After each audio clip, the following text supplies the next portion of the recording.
Welcome to my Sunday special blog. সকালবেলা ঘুম থেকে উঠেই আমি গ্রসারি আইটেমসের লিস্টটা বানাতে বসে গেছি। কারণ কি প্রতি মাসে যা যা মাসকাবাড়ি জিনিসপত্র আসে সমস্ত কিছুর লিস্টটা আমিই বানাই।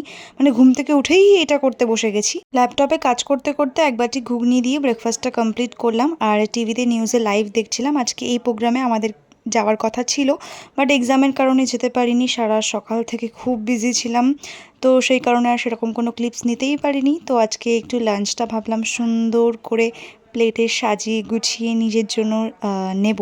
রিসেন্টলি আমার ব্লগে তোমরা এই প্লেটটা দেখতে পাচ্ছ। তো এই প্লেটটা আমার বড় পিসি আমাকে বার্থডেতে গিফট করেছে, বলেছে ডেলি এই প্লেটটাতেই খেতে। রবিবারে মুরগির মাংস ছাড়া আর কিছু দরকার আমার অ্যাটলিস্ট পড়ে না। তো যাই হোক, সন্ধেবেলা বাপি সমস্ত গ্রসারি আইটেমসগুলো লিস্ট মিলিয়ে মিলিয়ে নিয়ে এসছে।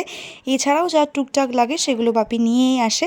তো বাপি দেখতেই পাচ্ছ সমস্ত জিনিসপত্রগুলো এখন নিচে সাজাচ্ছে, এবার মাম্মাম সেগুলো তুলে রাখবে। আমি আবারও ল্যাপটপ নিয়ে বসে পড়েছি। আমার পড়া কাজ টিউটোরিয়াল সেগুলো নিয়ে আমি রীতিমতো পাগল হয়ে যাচ্ছি। আমার যাবতীয় খাবার মানে আমন্ড, কাজু, কিশমিশ এগুলোও সমস্তটা গ্রসারির সাথেই আসে। তো আমিও সেগুলো আমার কৌটোর মধ্যে ভরে নিলাম। আর কালকে সকালে খাওয়ার জন্য 4টে আমন্ডও আমি আগের দিন রাতেই ভিজিয়ে রাখি, তো সেটাও ভিজিয়ে রাখলাম। ভিডিওটা এখানে শেষ করছি। ভালো লাগলে অবশ্যই লাইক আর সাবস্ক্রাইব করে দিও।